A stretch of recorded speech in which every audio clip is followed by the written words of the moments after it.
my God. And there it is. What a dream. There it is. And here we are, ladies and gentlemen. Hey, everybody. Welcome to Top Chef Fantasy League, the podcast for chaos cooking. I'm your host and commissioner, Mike Cablon. With me are my co-hosts, Sierra Kato and Iffy Wadiwe.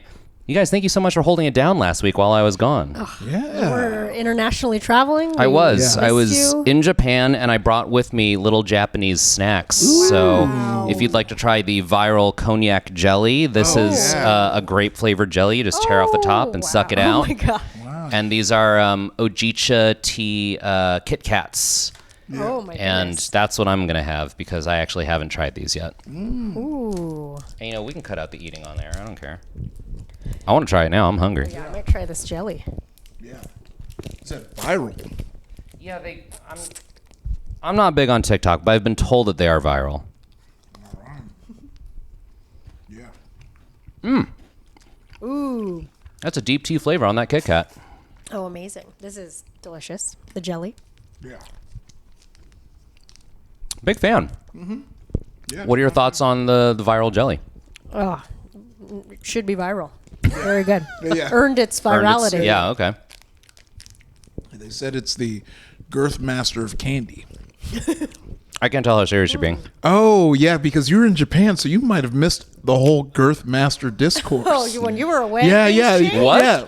There's actually okay. you The literally US went it was crazy. it was the thing Like of, the day I left. it was the viral thing of the week. It's so funny to realize that you just happen to miss the week. I remember reading a story that like Jared Leto was on like an That's right. ayahuasca retreat when COVID started. So everyone's like, That's you. he had to come back to society and find out that everything was shut down. That's how I feel right now. Yeah. So Girth Master is a guy who went viral because he did one of those like TikTok interview on the streets segments where he talked about making $40,000 to $80,000 a month on his OnlyFans, and people were like, "Whoa!" And I wanted the thing that I thought was cool was one of the things because they were like, "Well, how do people feel?"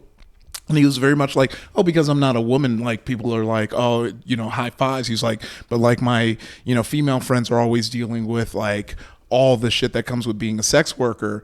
And then they went to his page and found out why he's called the Girth Master. Oh, yeah. And he I feel like that was a given right up top. Oh, yeah.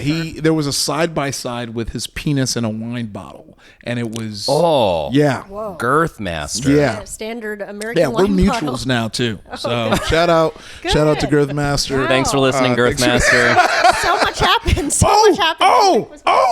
Also, Here we go. mutuals. Yeah, you already know what's coming. I've said it how many times this whole time since we've been on this pod. I was like, look, me and Amanda, we would be great friends. Well, guess what? We are now mutuals, and yeah, she really liked our. Come hang out in LA, Amanda. Yeah, Oh my God. I'm so ready. Or any of the chefs. This is an open invitation. yes, They are following us as the days go on. We got Sue on following us. Amanda commented. We got Morton Salt to comment on one Morton of the Salt else. commented. Morton yeah. Salt. Getting some interaction. They Their didn't little follow. They their didn't social follow. media intern is working overtime to engage with Yeah. every little person who messages Yes. them. Yeah. Oh man, Big Sue too. That's that. Big Sue. Yeah. Yeah. Big I'm honor. real happy with how much, because I feel like that says something about what we're doing. I feel like if we're it feels like at first glance like indulgent for us to constantly be like so and so is following us on Instagram now, but truly it's just because we started doing this for funsies, and the fact that it has snowballed up to the actual chefs following us is like really cool to us. So we just appreciate it. Thanks for listening. Yeah. All right, let's talk initial reactions to this episode because I have some thoughts. I want to know what you guys think. I mean, Oh, maniacal laughter. That's where we're at. Yeah. I mean, this was like the appropriate episode for them to do the chaos cooking because it really I thought so felt too. like Chaos. Yeah. chaos in the show. What a shake! Just top to bottom shakeups. Yes. Yeah. The whole last segment of the show, my mouth was open the whole time. Yeah. Mouth just agape till I texted y'all where I Yeah. was like, I can't wait to talk. Yeah. Yeah, this is wow. I think this is what it's all about.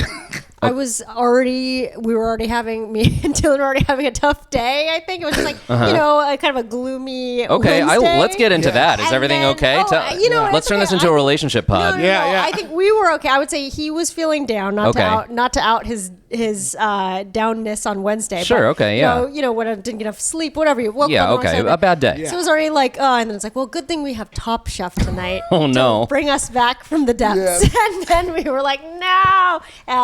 It was just internally within your house. Are you and Dylan has he adopted your fantasy team, or is he rooting against you? Do you know what I mean? Oh gosh, no, he's adopted it, and I mean he's almost more into it than I am because he was so much like, oh, Rossica's gonna get it, like top three, Rossica, Sue, and Danny, are all on my team. So he was very more maybe more emotionally involved than I was. So I could see why he took it pretty hard. But I was also so shocked, and I think it was just like, especially Rossica, from the start, great, a fan favorite, somebody Truly. who was a strong. If she gets voted chef. official fan favorite at the end, I will not be surprised. Yeah. Consistent, not like sweeping all the time, but like for sure, I mean, everybody was surprised. And I mean, we'll get into it all, but we'll get into it. Yes. I do want to talk a little bit about Chaos Cuisine because I felt like, and this is based on nothing. I'm sitting in my living room with just me and my girlfriend, but I could feel that people online are going to kind of freak out about Chaos Cuisine because on the show, even some of the chefs were confused. And so I know that people who aren't upper class coastal dining elites are, there's going to be some feelings about that. What are your feelings on Chaos Cuisine? Well, it's so funny because for me, the way I looked at it is culinary, stuff is an art in itself. And I feel like much like art, sometimes it can be very avant-garde and confusing where it is like, it's more of an idea. Like there isn't a clear-cut rule. I should just be able to look at it and see it. And I think the best, I think it was the person who won is the person who encapsulated the idea of that, where it's like, yes, this is what I was thinking, but you've done it in your way. If that makes any sense. I'm glad you brought up the parallel to art because I do feel like chaos cooking is like a label that is put on something from a scholarly standpoint and not necessarily something that has.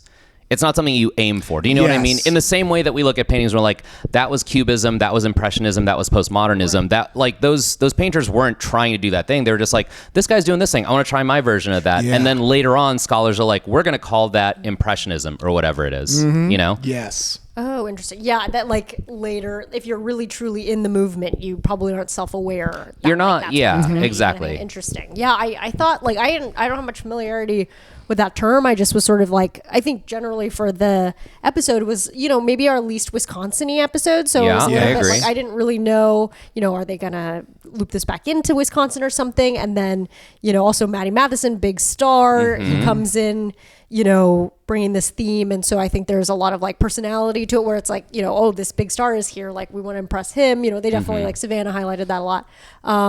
So I kind of saw it as I guess, being loud and doing big things. It's a loud episode. A loud person comes in and you be loud.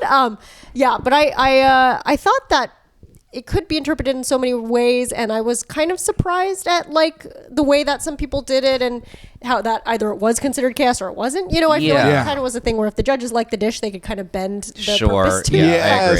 I agree. I was surprised at the lack of familiarity. This is something I get annoyed with in Hollywood where an example is I remember being on a sketch team once with someone who was an actress on the team, and our director was like, okay, can you play this like a manic pixie dream girl? And she's like, I don't know what that is. And we were like, okay, do you know who Zooey Deschanel is? And she's like, no. And we're like, okay, you kind of got to work with me. Sure. You know what I mean? If you want to work in this industry, you have to be familiar with the vocabulary. And so it's to me, the first thing I thought of was Eater wrote an article about chaos cooking, and I looked up, it was in 2022. So if by the time the national publication covering your industry covers something, that means it's been around for a while. Yeah. So let's just wind the clock back maybe a year and say that chaos cooking has been a thing since about 2021. They filmed this in maybe 2023. That's 2 years of you should kind of be up to date on your industry's trends. You know what I mean? This is also, chaos cooking is the menu on The Bear.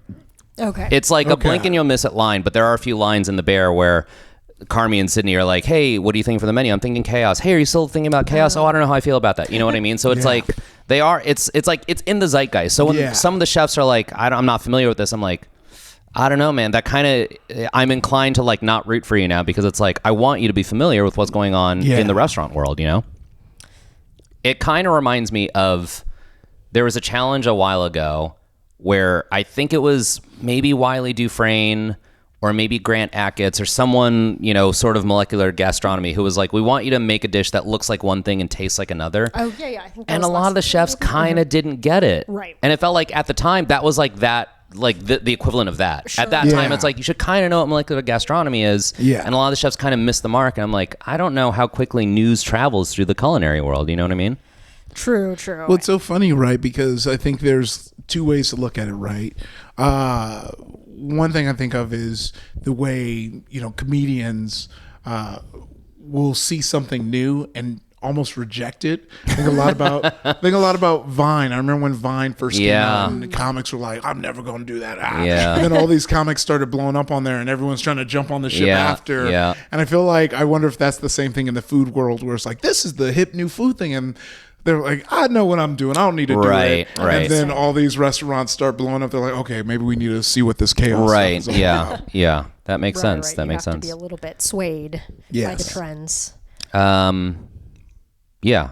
I want to shout out Poltergeist. That's my favorite chaos-y restaurant here in LA. Oh, baby. Can we? I want to full on with my chest say what's up to Poltergeist. Yes. Chef Diego Artoga? I don't remember his last name. Oh, man. Let me see. Because I'm moots with him. Mutuals. Moots. Yeah, I know. I felt so dumb saying that. And I apologize. If someone is from Massachusetts, do you call them moots from the Choots? Oh, there we go. Yes, and also thank you to y'all for really holding me down on the Choots. Oh, yes. Front, because it really feels good. Yeah, because they got covered in Esquire. Have you been to Poltergeist? No. We gotta go. That may be a good idea. Yeah, it really encapsulates chaos cooking right. Because it's like, so before Poltergeist was like a brick and mortar restaurant, he would do pop-ups called Estrano Things. Yes, Estrano Things, and I remember the pop-ups. He would do shit like, I remember having like crunch wrap pasta. Yes. And that feel like on paper it feels like a fuck you to like fine dining. Yeah. But it's so good. You eat it and you're like, I swear to God, if I'm closing my eyes, I'm eating a crunch wrap. But then you open your eyes and you're eating pasta. You know what I mean? Wow. And now he does things like on the menu of Poltergeist right now, there's a, in quotes, banana split. And like when you try and order it, the server will tell you like, hey, just so you know, it's not a banana split. And if you're not adventurous, you're not going to like it because they will like the ice creams are weird flavors. And then it's just in a bowl with like banana chips and like Skittles and like whatever else they have lying around. Yeah. It's like a real loose interpretation of a banana split. And I love that spirit for a restaurant. Yes. Diego Argoti. You were right. Yes. Argoti. Yes. Trust your first mind. Yeah. But yeah, same thing. I went to Estrano Things, very like, Mythical Chef Josh, he brought me. He was like, oh, you got to go. This guy, I think he's amazing. Yeah. He's so good. I see this long line. I look at the menu and I was like, I have to have everything. Yeah. Because it was like, you know, these like there was like the one ramen, like the top ramen that was done while they had like a bang bang noodle kind of thing.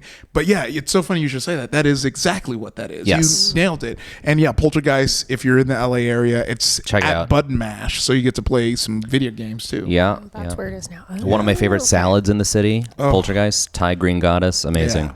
Anyway, you guys ready to dive into the episode? Yeah, let's do it. Here we go. So the episode starts off, Manny and Kevin working out. The power bottoms are training. It's really, I felt like this was really just, we're just trying to get a different audience to watch the show here. You know what I mean? I like that they're pushing the ship. They want the AO3, you know, fanfic message boards to go wild with this. Yeah. And yeah, that's. I hope it works. If you want to test out your fanfic, DM it to us and we'll read it. I think that's fun. I'm already going to search if there is already Top Chef fanfic. Yeah, there has to be. Oh. There has to be. And if there isn't, make it happen. The chefs are sitting around. Kalina and Sue enter. And I don't know about you guys, I got emotional. I was like, wow, this really feels triumphant for them. Done so well, too, because, you know, Kalina busted in. It's like, I'm back, bitches. Yeah, and everyone's like, hey. And everyone's hyping. And then they're like, who the fuck is this? You could feel the palpable anger in the room. Oh, I mean, I knew. I thought right away they would be pissed because it's just like no history with this guy. Yeah. And I mean, the except only people for that met one him person kicked out. Oh, Dan knew who he was, of course. Again, knowing everyone. Dan, yes. And I was so confused. And this is one of the grew up on West Coast things I found out. And I learned that from Wisconsin to Chicago is shorter than it takes to go from LA to San Diego. Wow. Yeah, it's only 80 that miles, makes sense. It's 80 miles apart. And because I was like, how would they know each other? And M just goes, you have to remember that California is big. Yeah. And other states aren't as big as California. I just now reacted like I didn't know that. And then and then I remembered I went to school in Chicago and accompanied friends on a bike ride from Milwaukee to Chicago. Like, I don't know why I thought that was far. That's the road that Dan Jacobs took to meet Sue. That's true. Every Yeah, summer. exactly. Yeah, I like to imagine him on his bike like... Sue, I'm coming. So we get into the kitchen and Kristen drops this bomb that because two people are in the competition, now two people could be eliminated. And it won't be tonight. It's like the scariest thing where she's like, it could happen whenever. Oh, I know. To me, it seems unnecessary because it's like they normally tell you the day of anyway. So it's sort of like, okay. I mean, of course, there's going to be double eliminations in the future, I'd imagine. I don't know. It seemed unnecessary. Yeah. It felt like a real producer, like amp up the drama move. Oh, yeah. A little more. Because like you said, it could be that 3 weeks from now, they just suddenly go, and tonight's a double elimination. Right, which we would expect anyway. But, fair enough. I appreciate the effort. Yes. Yeah, the spice. Yes. Raise the stakes. They bring in Christina Tosi for the quickfire, and the challenge is to make a dairy-based dessert. The winner gets $7,500. No sponsor. No sponsorship this time. Yeah. Sorry, everyone. Save your drinks. And we don't have to go through everyone's dishes, but on the bottom, we get Dan with his dark chocolate pudding, macerated plums, basil, fried baguette. The problem, he was using a vegan recipe. Yeah, that was... And he threw in cream cheese at the last second. That's one of those things, and I feel like this happens sometimes where, I'm friends with chefs, but I'm nowhere near anywhere near the level of like some of my friends who are great cooks.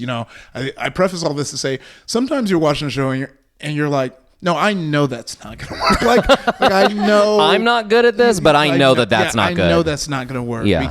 And this was one of those moments where I was like, oh, you just can't toss a cream cheese into a non-dairy thing. Like, because I get the idea because, but with that, I would have just done straight up cream. Like, I feel like that might have been more successful. Yeah. But because eventually he was like, oh, I'm trying to get this cream cheese flavor out. I'm like, yeah, dude. Yeah. That is going to be overpowering. Yeah. He did try and get it out with dark chocolate. And here's where we should talk about Laura's continued villain edit. It continues. Baby. It goes strong. Yeah. I mean, he was shouting for the dark chocolate and then it was right in front of her. She does. I mean, I could totally believe, and I don't know if it's like, like she just is, like he said, Dan said, she's kind of in her own world. Right, exactly. I could totally believe she's just like not even paying attention. But it's hilarious because not only that have those two specifically had that issue, it was the slip in that episode. That was her. The capital S slip. I know, even though Charlie was also involved in that and then got away. But it was just it's interesting the way that they pit them against each other. Well, yeah, it's because it's very interesting. Just this evolution of Laura on the show, because yes, we had the slip and then it kind of lands on Laura. Then we had the price check issue. And then now we have this, and this seemed like such a small moment too, because it was like, where is it? And it was like, there it is. Okay. I don't know why you didn't know. Like that could have not been in the episode and it would have been fine. Yeah. So it makes me wonder if even more is on the way. Yeah. Sure. They chose it out of something. Right? Yes. They've got hours and hours of footage. They could put anything into this hour and they chose to put that in. So we'll see if that pays off. Also at the bottom, Manny with his churros. Everyone said it's not crunchy enough, but in his defense, he said the desserts are not in his wheelhouse. I don't remember if I mentioned this in the draft episode. In past seasons, we used to have a rule that was one of the quote points was, I'm not a pastry chef or I don't do desserts or anything like that. But we kind of phased that rule out because over time, chefs kind of realize if you're going to come on Top Chef, you should kind of learn a pastry or two. And this was Manny's moment to go like, I don't really do this. Well, also, in regards to that, once again, as a like not super good chef knowing what was wrong, like, it wasn't the fact that it wasn't a good churro. It's the fact that you put that cream on it right away. Yeah. And which I also think he knew. Yeah. It's not like he was mystified as to why it was soggy. He was like, I fucked up. Yeah, but I'm like, that is like the, like, you know, anyone who's made like a cupcake and you put it on and you're like, right, yeah. So I think it seems like even Christina liked the churro. Sure. So I guess what I'm trying to say is you don't have to say that pastry isn't your thing. You did a good pastry. You just that's slipped true. up. That's true. Right. Which anyone could have done. Rush. Yeah. Rounding out the bottom, we've got Danny with his black sesame cream puff. Everyone said it needed more time in the oven, and no one is more disappointed than Danny because his pastry chef wife is not going to let him hear the end of it. I mean, I love a chef power couple. I know. I thought you were going to say I love a nagging wife. I love an absolutely horrible. No, but it was cute, and they showed the little pictures, and she was like decorating a cake next to him, and he's like, I think she's the best pastry chef in New York. And I do love. I love love. You love seeing two people who truly admire each other. You know what I mean? Yeah, in the similar profession. Yeah. Like Lin-Manuel Miranda says. Oh. Love is love is love is love. Oh, yeah. Love is love is I don't know how relevant that is to the current situation. That's right. It feels like you just rummaged around a bag full of quotes about love and you're like, yeah, that one works. Okay, yeah, that guy. At the top, we've got Kalina with her salted caramel and rum custard. She was annoyed that she had to do dessert again, considering she got eliminated for her terrible cheesecake crust. But this felt like redemption because she got back up on top. So that was great. Michelle gets on top with her play on strawberry shortcake. It was a lemon corn cake with a mascarpone, basil cream. Also one of the people who said that desserts are not her thing, but look at her here up on top. Mm-hmm. And rounding out the top, we've got Amanda with her Bananas Foster-inspired cheddar biscuit shortcake with banana pastry cream and vanilla chantilly. Everyone was like, cheddar and banana, that's crazy. And she made it work. Yeah. Pretty cool. She also said she's got a gamer mindset about it and then quoted the Pokemon theme song. Oh my God, yeah. I want to be the very best like no one ever was. Which I feel like for people of our age, it was like, of course we know, we get it. But objectively, I can take a step outside of myself and be like, you're really leaning into this nerd shit, huh? Yeah. Look, as someone whose brand is being a nerd, you're doing great. Yeah, she's really living up to it. We're gonna get you on Actually, don't worry. Next season, it's happening. We're ringing that line. So Michelle takes it. She wins the Quickfire Challenge, wins $7,500. Then we bring along Maddie Matheson as our guest judge. I do want to point out that we trot out Christina Tozzi, who is a legend, and on any other show would be the judge for the whole season. And here she's just here for a quick fire, and they're like, get out of here. We got to have Maddie Matheson on the show. I know, we're star-studded. Yeah, it really speaks to how big the bear is, I think, right now. Oh, yeah. And, I mean, look, I don't live in Canada. Maybe he's, like, really big in Canada. But also, he did those Vice. That's true, right, yeah. He seems like TV personality, like, M lovingly lovingly referred to him as, like, the new generation's Anthony Bourdain. Oh, that makes sense. Which I'm like, sure. I don't know if it's there yet, but but I'm like, okay, sure. I mean, yes, there is a void for kind of like fast living chef people, food types. So yeah, he's filling that void.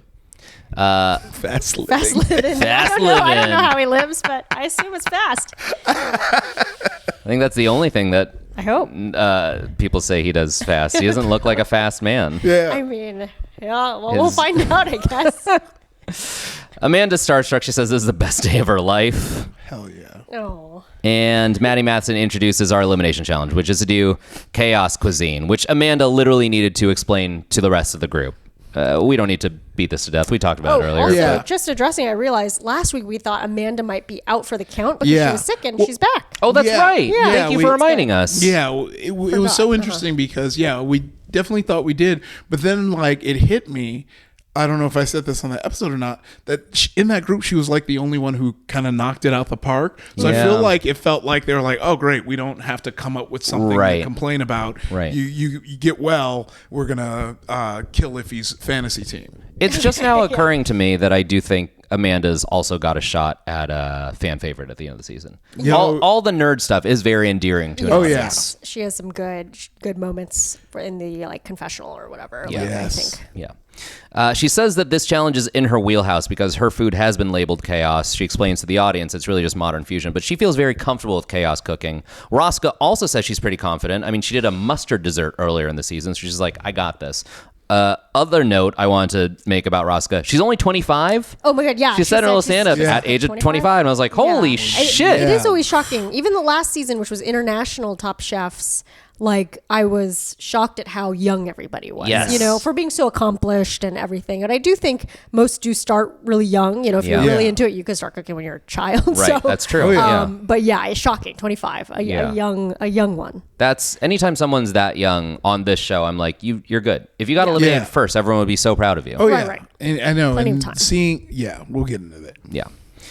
So everyone gets 20 minutes and $150 to spend at a specialty shop of their choosing, which leads to a fun little sequence. We go to an Asian market.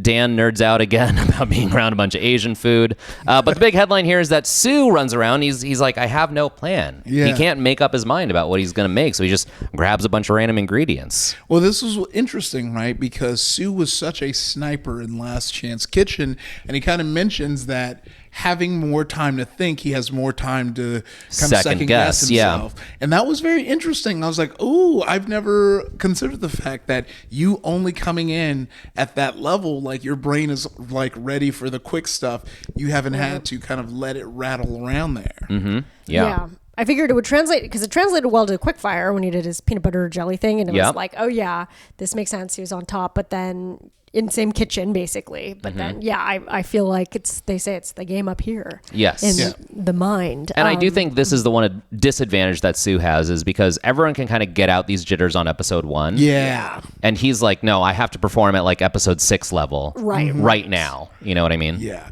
And also I do need to point this out because I shotgun laughed, but when Dan mentions about all the African spices he sees, it immediately cuts to Jamaican jerk spice, and I was like, huh. I missed that moment, but that's very funny. Huh. Oh, that's very funny. I was like, okay. Editor? Like either they did not get the B-roll because they got like curry, but it was like it was just like curry, which like there's every culture has curry. Yeah. So it's like a safe cut. But I was like, did y'all not get any B-roll on the African spices? And now you're like, Gotta buy some iStock footage. Yeah. My favorite bit in the African market was that Kevin tried to buy cocoa butter thinking that it was cooking cocoa butter, and it was skin cocoa butter. Right. That was adorable. Really thought that was adorable. Yes. And then there's also a Mexican or Latin market, Manning Colina there. It's great. Everyone pays using their Wells Fargo Active Cash credit cards. I was going to say, take a gratuitous extended shot. In a way where I'm like, that is sitting there and framed up. Like I've had to hold a thing like that for a thing. Mm-hmm. We've all done a little bit of handwork. Yeah. So then the cooking starts. Dan drops the phrase chaotic neutral and Amanda laughs. This is one of those things that I feel like for some of the audience going to go over their head, but like nerds are like, oh no, that's chaotic neutral is a specific linguistic term. It's from the D&D alignment chart. You have true neutral in the middle, lawful neutral, chaotic neutral up here. You have chaotic good, neutral good and evil good. And or lawful good. Lawful good, right. Yeah, and then you got lawful evil, neutral evil, and chaotic evil. Right. So now you're looped in. You're welcome, America. Yeah. Sue decides he's making General Sue's chicken, but then he pivots to General Sue's shrimp. Can I just say I love General Sue as a pun? Just amazing. I was like, I turned into one of the judges. I was like, put that on a menu right now. Yeah. Because if I see that on a menu, I'm like, I got to see what General Sue's chicken is. Yeah, start printing those labels, monetize. Savannah mentions that this is sort of a grudge match for her because 9 years ago, she made a dessert with mustard greens, and Matty Matheson himself made fun of her for it. And so she is like, I'm going to do it right this time. Amazing. What is so funny about it is she mentions that, and then she tells him to his face, and he's like, huh? Like, who? Like, does not remember. And he's like, what was the chef? And she says the chef, and he goes, like, he immediately, and it made me think of that clip from that Carmichael reality show going around where Gerard Carmichael, if you haven't seen it, I haven't seen it. Gerard Carmichael was friends with Tyler the Creator, but then professed his love to him, and he was like, you ghosted me. He was like, I'm sure I handled it mad normal. And he was like, you called me a stupid bitch, and he goes, yeah, I did. I was like, oh, that is the exact same energy. Yeah. Right. It just hits you right in the brain. You're like, I do remember that. Yeah. Wow. I do remember that, and I stand by it again now today. And then didn't they say it was like over FaceTime or something? Yes. Yeah. It's so strange. It's like it must have been quite the video chat. Yeah, it's one thing to get dissed in real life, but to get dissed like from 2,000 miles away is another thing. Yeah. So she's making her little mustard green dessert, also doing it with pomme souffle, which they don't talk about in this episode, but like in other cooking shows like MasterChef, they talk about how hard that dish is to do. Yeah. So she's really aiming high. She says it's the riskiest dish she's made in her career, period. So really got a lot going for her, or a lot riding on this, I should say. We take a commercial break. When we come back, I just wanted to point out we do this weird editing sequence with Danny where it's like a beautiful mind. We go through all of his memories and his family photos, and Maddie Matheson is a voiceover. It feels like the editor was like, hey, I really want to try something here. And they're like, look, kid, we got 15 extra minutes to kill. Go for it. Exactly. That to me, it was really like the episodic director is. Yes. I need to put my stamp on this. I don't know what that was, but it also made me nervous because like, great, they're featuring Danny, who was on the bottom for the quick part. Yeah. And we're in his like POV for some reason. Like, that was so. It was so bizarre. It does, But I do think it's something about maybe because they were just like really in the kitchen this whole time, and there wasn't a lot to explore. Right? There's no road trip. There was no farmers market. Whatever. Which was weird. It feels like for a chaos cooking challenge, they would have put them somewhere weird. Right. Taste some chaos. Especially if they didn't know what exactly that meant. Yeah. So I think maybe they did that as a result. Like, is this like a bottle episode, of a sitcom? It's like, well, we don't have anything and we're snowed in, so it's time to do a weird Danny dream sequence. Yeah. Fever dream. Yeah, it was bizarre. Speaking of staying in the room, the judges are dining in the stew room. With the judges, we have Maddie Matheson and the chefs Philip Foss and Sophia Rowe. And then we start the tasting. Again, we don't have to go through every dish, but let's talk about the top dishes that made it to judges' table. We've got Sue with his General Tso's shrimp with the salsa verde and the roja. At first, that salsa verde wasn't holding in a dot, so he makes it into a schmear, and everyone's like, that's pretty chaotic. Everyone said the textures were good. Sophia Rowe said she could eat 600 of those bad boys. Yeah. So apparently, very good dish. Oh, yeah. At the judges' table, they say that both the sauces were great, the shrimp was great. It just seems like Sue, really putting his stamp on things. Yeah, kicking the door in. Yeah, he's ready to go. Savannah's at the top with her potato souffle with golden milk, tropical fruit, and mustard greens. And what a delight to watch the judges do it when she walks away, because everyone's just like, she fucking did it. Yeah. It works. Yeah. Everyone's happy. Yeah, and it seemed like they were waiting for that from her, Like this was kind of, hey, she's kind of graduated to another level. So that was cool to see. It made me surprised that she didn't win the whole thing, because the narrative is so strong to be like, this is 10 years in the making. I'm putting mustard greens in a dessert, and for it to actually be good, it feels like that should be the win. Right. Yeah, she had like Maddie Matheson's FaceTime screenshot above her chef cubicle, like with penciled in eyes. Danny's on top with his scallop choux farci with a yuzu kosho foam. I thought it was really baller that he held back from plating. That they showed in the edit that he's kind of just twiddling his thumbs, being like, I don't want to plate too early. So he helps Dan plate his million components. Yeah. Again, made me so nervous. I was nervous because he's playing it so well. It was one of those things too when I was looking at Dan where, and it seems like that was his energy going into it, where it felt like this is either something that is going to be so great because it looks so sloppy and wild, or people are going to be like, what the hell did you do? But with immunity, go for it. Yeah. Okonomiyaki, yeah. So everyone loved it. At the judges' table, Kristen said Danny's dish hit the table and everything in her soul was being like, fuck yes. Yeah. And speaking to Chaos Cuisine, we were talking about earlier, Gail said this doesn't feel like a middle finger, which so much of Chaos Cuisine is. It feels like reverence and respect for this beautiful scallop mousse. And so that was nice to hear. And then rounding out the top four, weird number, 4 on top, 2 on the bottom. I don't know what happened there. Yeah. We've got Dan with the okonomiyaki funnel cake with a bunch of shit on it. And this is the one... Look, I'm biased. I just came back from Japan. I had okonomiyaki mere days ago, but I saw this dish and was like, fuck yeah, Dan. Yeah. I love this dish. I love the idea. I love the execution, and the judges loved it. Look, I love a sloppy looking dish that tastes amazing. Right. And I feel like okonomiyaki was a good choice for just chaos. I don't know. Like, in general, it just looks crazy. Yes. So yeah. During judging, Maddie says that it could be on the menu at a lot of restaurants, which is plus 0.25 for Dan there. Ooh. Saying that something is menu ready, restaurant ready, Yeah. anything along those lines. That's 0.25. So there's some pointage there for Dan, which is you? Yeah. Yeah, nice. Okay. Yeah. So let's talk about the bottom dishes now. We've got Rosca on the bottom with her crab and eggplant roulade. Sierra, thank you so much for bringing this beautiful eggplant as set deck here. Well, let's even talk about when she was describing what she was making and the faces that Tom and Maddie were making at each other while she was explaining. They had no faith in it. And I do think that's one of the things where it is like that. To me, that is like the critical, like the canon moment, those canon moments, like in Spider-Verse, where it's like, okay, if they're unsure, if you knock it out the park, it's gonna look so good for you because they didn't believe in you. Which again is why I was so surprised about Savannah, because they were equally hard on Savannah. Yeah. They're like, I don't know, mustard greens and dessert, this is gonna be fucking weird, and she knocked out of the park and she still didn't win. Yeah. Interesting. But yeah, they were hard on Rosica and they were right. Oh man, yeah. Well, we can continue to the. No, I want to harp on this for a while because the judges said it was slimy and slug-like, which is not what you want to hear about food. I mean, because eggplant, it does get a little slimy sometimes, right? So you do think about like, okay, grilling, the sort of making, I don't know. Things it's to add lot. texture. Right. Same thing with okra. It's like, that's why we fry okra, right. you know? And Tom in past seasons has been open about not liking okra because of, if you get rid of the sliminess, maybe kind of thing.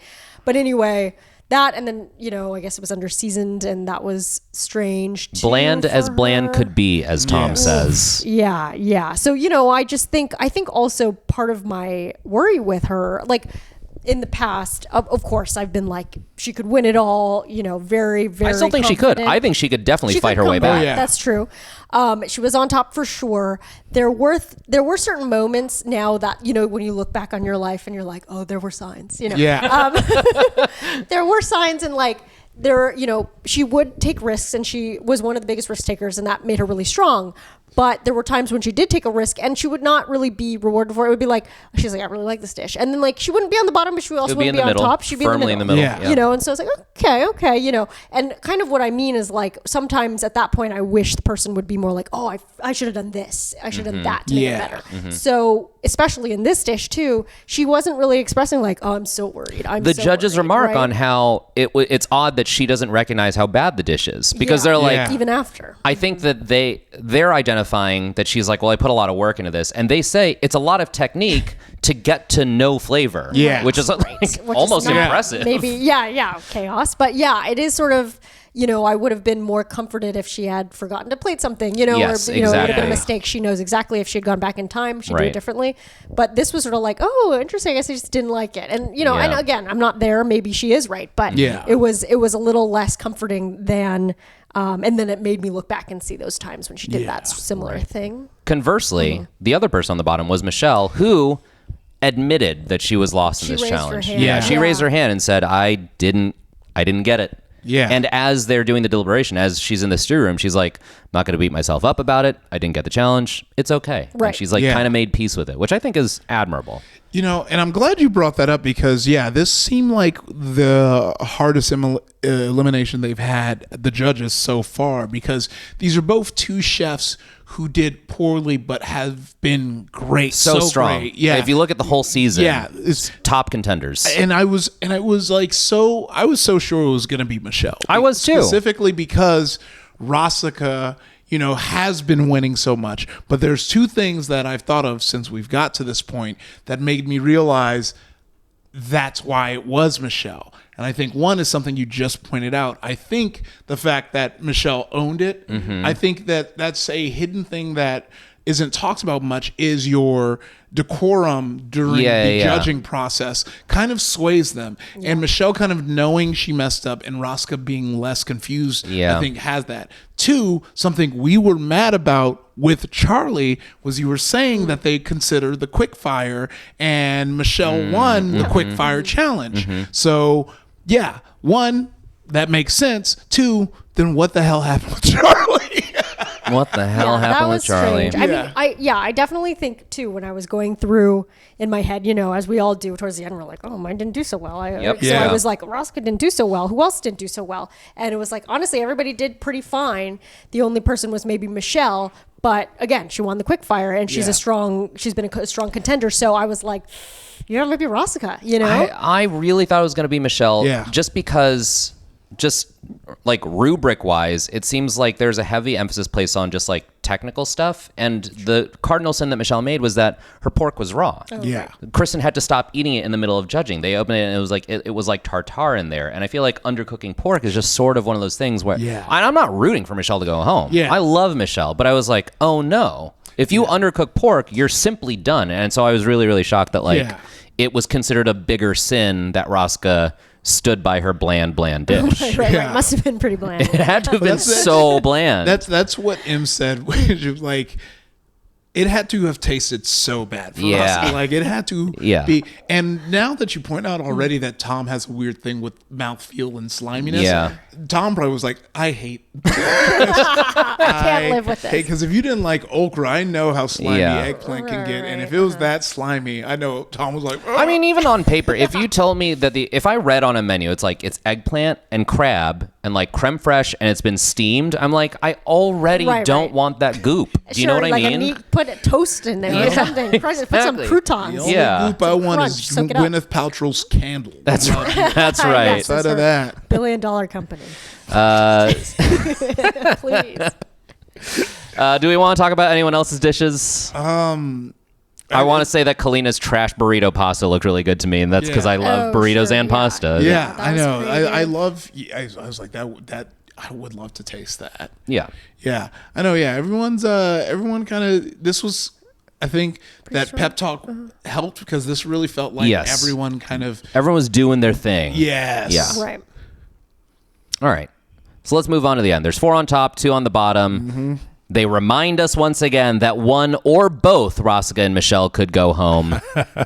And during deliberation, Gail even says, like, I could see an argument for sending them both home, which I'm like, whoo, you got that producer hat on. That is good television right there. Wow. Yeah. Just throw it out there like it's nothing. I know. And they didn't really, did they say at all? Oh, hey, these are 2 of our strongest contestants. They did not. They didn't really address that. I think maybe they're trying not to play favorites. Sure.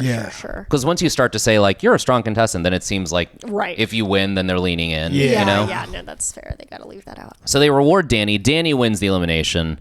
Again, really thought it was going to be Savannah. Danny says it's his first solo win, which I had to go back and double check. I was like, oh, I guess he's only ever won as part of a team. Yeah. Which is crazy because he's such a strong chef, but this is his first solo win. Tom says that dish is one of the better dishes he's had in 21 years of doing this show. Wow. And it was cooked with 18 minutes left on the clock, which is crazy. And they send Rosca home. Rosca packs her knives and goes crazy. Yeah. Do we have any other gut reactions to Rosca going home? Because I feel like I could do a whole 40 minutes on how shocked I am that Rosca went home. Yeah, I know. I'm very, very curious and excited to see the next Last Chance Kitchen. Sure. I think that this is going to be a very spicy one. I think Rosca could thrive in a Last Chance Kitchen. But I don't know what to expect. The dynamic was already changed with Sue kind of coming in the picture. He has his jitters out, clearly. It's about to get buck wild. Yeah.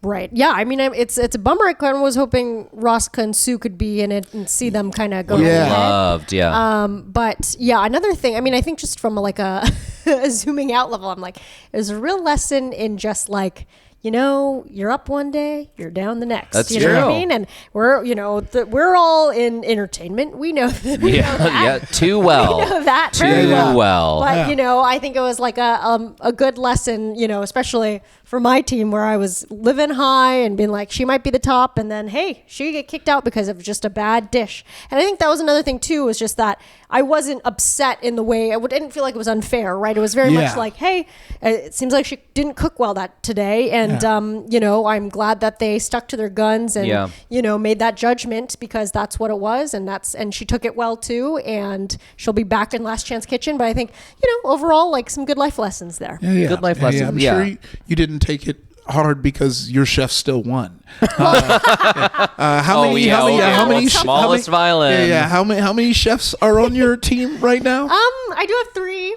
Okay. Quite strong. We got Danny, Dan Jacobs, and Sue. Oh, okay. I will say, hold on, let me look this up. Yeah. I still have all 5 of my chefs, and I'm still not doing that well. Don't worry. I only have 2. I have 2 chefs. I'm fighting for my life. It's not... This just proves that in Top Chef Fantasy League, it's not about the number of chefs. It's about getting the highest point getters. And you have so far picked the highest point getters. Yes. The past couple eliminations we got Danny just won, so he's going to have immunity. Although now that you've got Rosca out, and I mean, she's still going to get you points in Last Chance Kitchen. Sure. I do think she's at a disadvantage being at essentially round 1 of Last Chance Kitchen because now I would have to go back and check the records for like Chris and Kish and the other people who have won from Last Chance Kitchen. I think that they were closer to the end of they would get eliminated. They would only have to win 1 or 2 challenges to get out of Last Chance Kitchen. Rosca now is to win like 5 or 6 times to get back. She's basically on the same journey as Sue. She has to pull a Sue. Yeah, she has to pull a Sue. Oh, well, this makes me beg another question. How many people were usually in your Top Chef Fantasy League back in the day? It depended. Not more than like 10 or 12. Okay. And in the big leagues like that, we would have to double the pool. So let's say there were like 15 chefs. We would have to double it to 30 and everyone could draft a chef twice. Okay. Just so the pool is big enough that enough people could participate. I actually think this is closer to like the proper size for a league. Because I was like, in a league that size, there's some people who are just chilling. Yeah, for sure. Eating chips while everyone else talks about points. Yeah. I mean, I'm doing that anyway, but Hey, there's still some hope. Yeah. Amanda and Michelle are both very strong contenders. This is truly like, Amanda and Michelle versus the world. And those are 2 people who can stand on 10 toes. Like, you get a lot of points just for making it to the finale. So if there is a world where the finale is person X and Michelle and Amanda, you get a shit ton of points. Then if one of them wins, you get a shit ton of points. Yeah. You know what I mean? If one of them gets knocked out and then makes it back from Last Chance Kitchen, that's a shit ton of points. So don't count yourself out yet. Yeah. Speaking of points, let's do our points breakdown. Reminder, you can find our scoring rules on our Instagram at Top Chef Fantasy League. This week, the quickfire favorite dishes were Amanda, Kalina, and Michelle. That's plus 0.5. The quickfire winner was Michelle. That's plus 1. Judges table was Sue, Savannah, Danny, and Dan. They each get 1 point. The elimination challenge winner was Danny. That's 2 points. There was no Last Chance Kitchen. Maddie Matheson said that Dan's dish could be on the menu at a lot of restaurants. That's 0.25. So for this episode, I gain a measly 1.5 points. Not too proud about that. If you gain 2, I think that's the first time you've not been at the bottom. Congratulations. Oh, yeah. Uh-huh. But Sierra once again blows us out of the water, gaining 5.25 points. How are you doing it? I mean, I pray to the gods every day. The culinary gods, The Clickio gods. You write a little letter to Tom. You stop by Craft Steak in Century City. Yeah, I slip a little note under the door and hope he gets it. And he does, clearly. So our leaderboard as of right now, Iffy still in last place with 10.5 points. 10.5 points. I am in the middle with 18.25 average, not bad. Still completely getting obliterated by Sierra with 30 round points. Wow. I mean, you have 20 more points than me. 20 more points. You have one whole me more points than him.